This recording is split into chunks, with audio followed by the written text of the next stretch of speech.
لفظك زاك عامر قلبك بالحب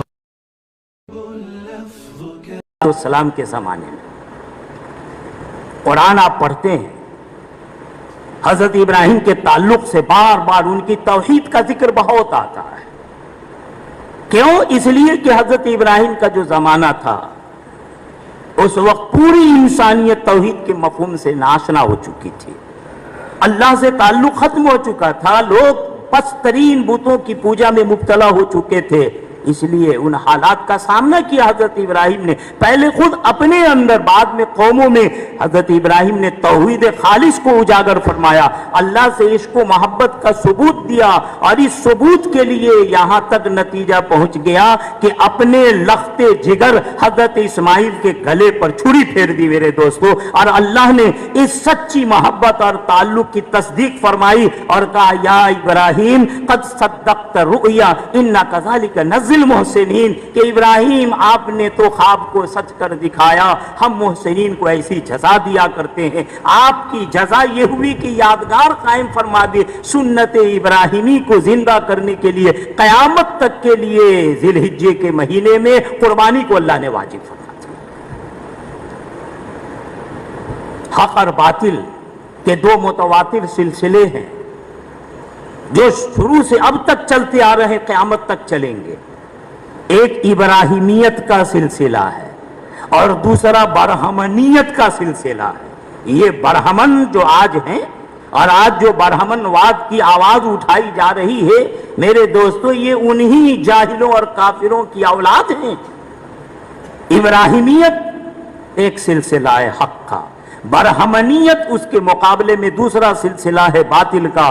میرے دوستو اور بزرگوں، آج ضرورت ہے کہ ابراہیمیت پر استقامت اختیار کرے، ابراہیمی مشن کو خوب مضبوط بنائے اور تیز تر کر دے، حالات سے نہ گھبرائیں۔ مدارس بند ہو جائیں گے، علماء کو یہ کیا جائے گا، مسلمانوں کو وہ کیا جائے گا۔ آج NRC اور کیا کیا NPR اور کیا کیا پلان جو بن رہے ہیں، آج کے حالات میں میرے دوستو ہمیں صرف اپنے رب پر بھروسہ کرنے کی ضرورت ہے۔ اور حذیفہ صاحب نے اس دن بہت اچھی بات سنائی تھی حوالے سے کہ جب تک مصیبت آتی رہے گی اس وقت تک اللہ کی نصرت رحمت نہیں ہوگی۔ یہ نصرت رحمت اس وقت ہوگی جب تم اللہ سے رجوع کر لو۔ میرے دوستو، مصیبت آئی اس لیے تاکہ اللہ کی رجوع ہو، اور جب تک رجوع نہیں ہوگا مصیبت کا سلسلہ ختم نہیں ہوگا۔ ضرورت اس کی ہے اللہ سے لو لگانا، اللہ سے رجوع تعلق قائم کرنا۔ میرے دوستو اور بزرگوں، اپنے آپ کو پہچاننا۔ جو اپنے آپ کو نہیں پہچانتا ہے، جو خود سے غافل رہتا ہے، وہ خدا سے بھی ناشنا ہو جاتا ہے۔ خدا شناسی بعد میں ہوتی ہے اور خود شناسی پہلے ہوتی ہے۔ خود شناسی کی ضرورت ہے اور اس سے پھر خدا شناسی تک پہنچنے کی ضرورت ہے۔ تندیے باد مخالف سے نہ گھبرا اے عقاب، تندیے باد مخالف سے نہ گھبرا اے عقاب، یہ تو چلتی ہے تجھے اونچا اڑانے کے لیے۔ حالات آئیں گے، چلے جائیں گے میرے دوستو، ان حالات سے ہم گھبرا کے دب نہ جائیں بلکہ ہواؤں پہ اور اڑنا شروع کر دے۔ یہ اس لیے ہے تاکہ ہم اور ترقی کریں، آگے بڑھیں۔ میرے دوستو اور بزرگوں، حضرت داؤد علیہ السلام کا زمانہ لو، صنعتوں کی وسعت اور پھیلاؤ کا زمانہ ہے۔ اس لیے اللہ نے اس زمانے کے حالات کے اعتبار سے ان کو معجزہ عطا فرمایا تھا، چیلنج تھا، صنعتوں کی وسعت پھیلاؤ کا چیلنج تھا۔ اللہ نے ان کے ہاتھ میں لوہے کے نرم ہونے کا معجزہ عطا فرما دیا، کہا وَأَلَنَّا لَهُ الْحَدِيدَ، ہم نے ان کے لوہے کو نرم فرما دیا۔ آگے آؤ، حضرت سلیمان علیہ السلام کا زمانہ، حضرت داؤد کے لڑکے ہیں۔ ان کے زمانے میں سلطنت کی تنظیم خوب ہونے لگی تھی، صنعت کی ترقی خوب ہونے لگی تھی، لوگ مادی اعتبار سے خوب ترقی کرنے لگے تھے۔ میرے دوستو، ڈکٹیٹرشپ کا زمانہ چلنے لگا تھا۔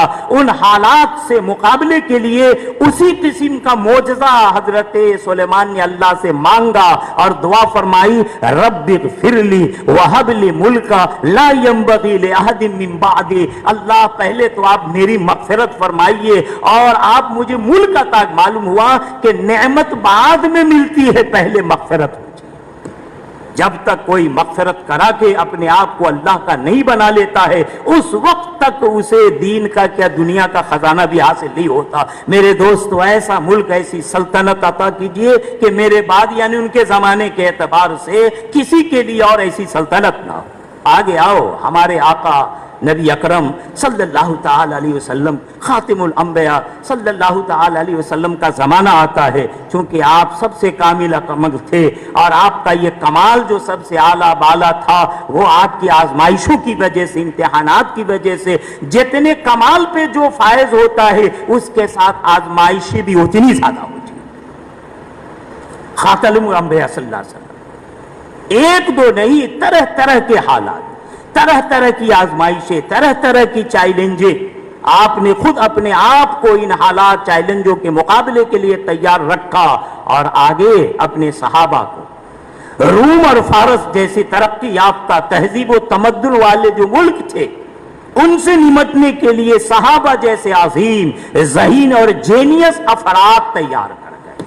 یہ سنت بھی ہم کو سبق دیتی ہے، زمانے کے جیسے حالات ہو ویسے حالات سے مقابلے اور نمٹنے کے لیے ویسے افراد کرنے کی ضرورت ہے۔ ہمارے نبی اکرم صلی اللہ علیہ وسلم کی یہ سنت ہے، افراد تیار کیے، وہ صحابہ بڑے جینیس قسم کے لوگ تھے، اور ہم علماء کی خوش نصیبی ہے کہ اللہ نے ہمیں محض اپنے فضل سے اسی سلسلۃ الزہد کی سنہری کڑیاں بنا دی ہے۔ ہم کہتے ہیں انما العلماء ورثۃ الانبیاء، کاش ہم انبیاء کی اس وراثت کو سنبھال تو رہے ہی ہیں میرے دوستو، اور مضبوطی کے ساتھ سنبھال لے، اور ٹھوکریں کھانے کا موقع آ جائے تو خود سنبھلے اور اپنے اس امانت کو سنبھال کے رکھے، نہ خود گرنے کی ضرورت ہے نہ امانت کو گرانے کی ضرورت ہے۔ انما العلماء ورثۃ الانبیاء۔ دیکھو حالات حاضرہ کے چیلنجز، بہت ساری باتیں حضرت شیخ نے، فاروق صاحب نے بیان کر دی،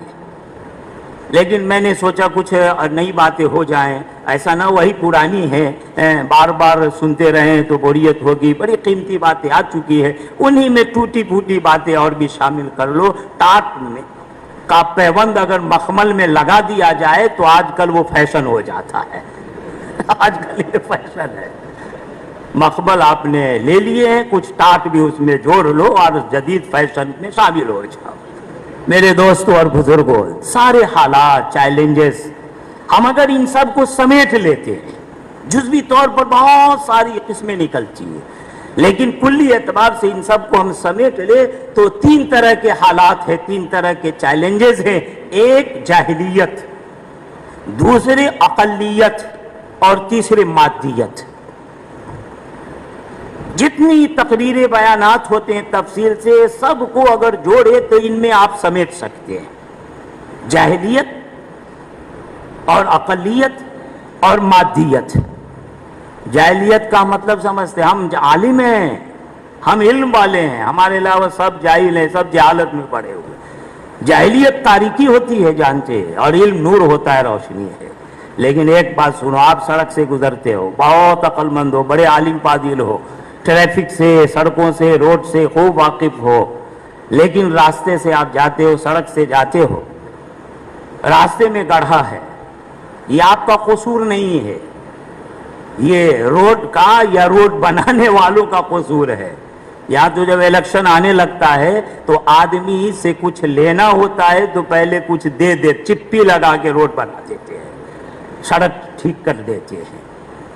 سڑک پہ جو گڑھا ہو، ٹھوکر ہو، پتھر ہو، جو ہے یہ آپ کا قصور نہیں ہے، اس میں آپ کا کچھ دخل نہیں ہے، لیکن آپ چلیں اور آنکھ بند کر لیں، آپ اس گڈھے کو نہ دیکھیں، آپ اس سے ناواقف رہ جائیں تو میرے دوستو پہلے اس کا قصور تھا، اب آپ کا قصور ہوگا، گریں گے، لڑکھڑائیں گے، اب پتہ نہیں کدھر لڑک جائیں گے، کوئی ٹھکانہ نہیں۔ پہلے جہالت وہاں تھی، اب جہالت ہمارے اندر ہے، ہم آخر کیوں نہیں واقف ہوئے، کیوں نہیں ہم اس کو جانے، کیوں نہیں دیکھے کہ اس کی جہالت کا نقصان ہم کو اٹھانا پڑا۔ میرے دوستو میں کہتا ہوں کہ جہالت سے جاہل رہنا بھی ایک طرح کی جہالت ہے۔ آج کے زمانے میں علم کے سوا جو کچھ ہے وہ جہالت ہے، ہمیں اس سے بھی آگاہ رہنے کی ضرورت ہے۔ حضرت مولانا ابو الحسن ندوی رحمۃ اللہ نے کہا تھا کہ جاہلیت سے مراد صرف یہ نہیں ہے کہ بعثت نبوی سے قبل عرب کی جاہلیت یہ جاہلیت کا زمانہ، بلکہ ہر غیر اسلامی زندگی، ہر غیر اسلامی نظام جس کا ماخذ وحی و کتاب، سنت و شریعت نہ ہو، وہ سب کے سب جہالت میں شامل ہیں، چاہے وہ عرب کی جاہلیت ہو یا عجم کی، چاہے وہ قبل نبوت کی جاہلیت ہو یا بعد از نبوت کی، قدیم ہو یا جدید ہو، وہ چاہے ماضی کی ہو یا حال کی ہو۔ میرے دوستو، آج ہمیں ہر طرح کی جہالت سے آگاہ رہنے کی ضرورت ہے، اور امام محمد کا قول تو کتنا مشہور ہے کہ من لم یعرف باہل زمانہ فہو جاہل۔ علامہ شامی کے حوالے سے بھی سنا، حضرت محمد شیبانی کے حوالے سے بھی آپ نے سنا، امام محمد کا قول من لم یعرف باہل زمانہ فہو جاہل، کہ جو اپنے زمانے والوں سے واقف نہیں رہتا ہے، بے خبر ہو جاتا ہے، وہ عالم ہو کر کے بھی جاہل ہوتا ہے۔ کلمہ افتخار صاحب نے سنایا۔ میرے دوستو، یہ میڈیا، سوشل میڈیا، یہ ساری چیزیں ہیں، زمانے کی ضرورت ہے، تقاضے ہیں۔ بزرگوں نے کہا شروع میں یہ سب نکلے تو ان کو شیطانی آلات کہتے تھے، لیکن قربان جاؤ ہمارے سچی سوچ رکھنے والے لوگوں پر، انہی شیطانی آلات کو انہوں نے رحمانی کام کے لیے استعمال کیا ہے۔ مثبت اور منفی دونوں پہلو ہر چیز میں ہے، خیر شر، ہمیں شر سے بچنا ہے اور خیر کو قبول کرنا ہے۔ میرے دوستو، جاہلیت سے جاہل رہنا بھی ایک طرح کی جاہلیت ہے۔ آج عوام کا حال بہت عجیب ہو چکا ہے، ہر بڑا جاہل اپنے آپ کو بڑا مفتی سمجھتا ہے۔ میرے دوستو، ہمیں خود اس سے سمجھنے اور ان جاہلوں کو سمجھانے کی ضرورت ہے۔ یہ جو الحاد ہے، بہت ساری باتیں آئی ہیں، تشکیک ہیں، کمیونزم ہے، سیکولرزم ہے، لیبرزم ہے، بہت سارے ازم ہے۔ میرے دوستو، یہ سب جاہلیت ہی کی شکلیں ہیں۔ اس چیلنج کا مقابلہ ہمیں کرنے کی ضرورت ہے، اور اس کا مقابلہ کیسے ہوگا؟ ارے جاہلیت کی ضد علمیت ہے، جاہل کو عالم ہی جواب دے سکتا ہے، لہذا اس جاہلیت کا علاج یہ ہے کہ ہم علمیت پیش کریں، علمی دلائل کے ذریعے سے اس جہالت کو ہم رد کریں۔ اور ہر دور میں علماء نے یہ کام کیا ہے کہ علم کی روشنی سے جہالت کی تاریکی کو دور کیا ہے، اور اس کی نظیریں اور مثالیں اور اس کے شواہد، میرے دوستو، یہ ہمارے مدارس ہیں، مدارس ہے، مراکز ہیں، یہ دینی پلیٹ فارم ہے جہاں علماء تدریس و تعلیم کے ذریعے سے، تصنیف و تالیف کے ذریعے، دعوت و تبلیغ کے ذریعے سے علم کی روشنی عام کر رہے ہیں، جہالت کی تاریکی کو ختم کر رہے ہیں۔ اور ایک بات اور سن لیں کہ جاہلیت کبھی کبھی علم کی صورت میں بھی آتی ہے، لیبل لگ جاتا ہے، بھائی گندگی ہے، غلاظت ہے، لیکن مٹھائی کا لیبل لگا دے، چپکا دے اس پر کچھ۔ آج یہ ہو رہا ہے، آج یہ ہو رہا ہے۔ میرے دوستو، بہت اچھے انداز سے ہماری اسلامیت نے ہی انسانیت کو بالکل قتل کر دینے کے لیے زہر ہمارے ذہنوں میں گھولا جا رہا ہے۔ یہ جاہلیت ہے جو علم کی صورت میں آ رہی ہے۔ علماء نے ہر زمانے میں اس کا تقابل کیا ہے اور علمی دلائل سے مقابلہ کیا ہے۔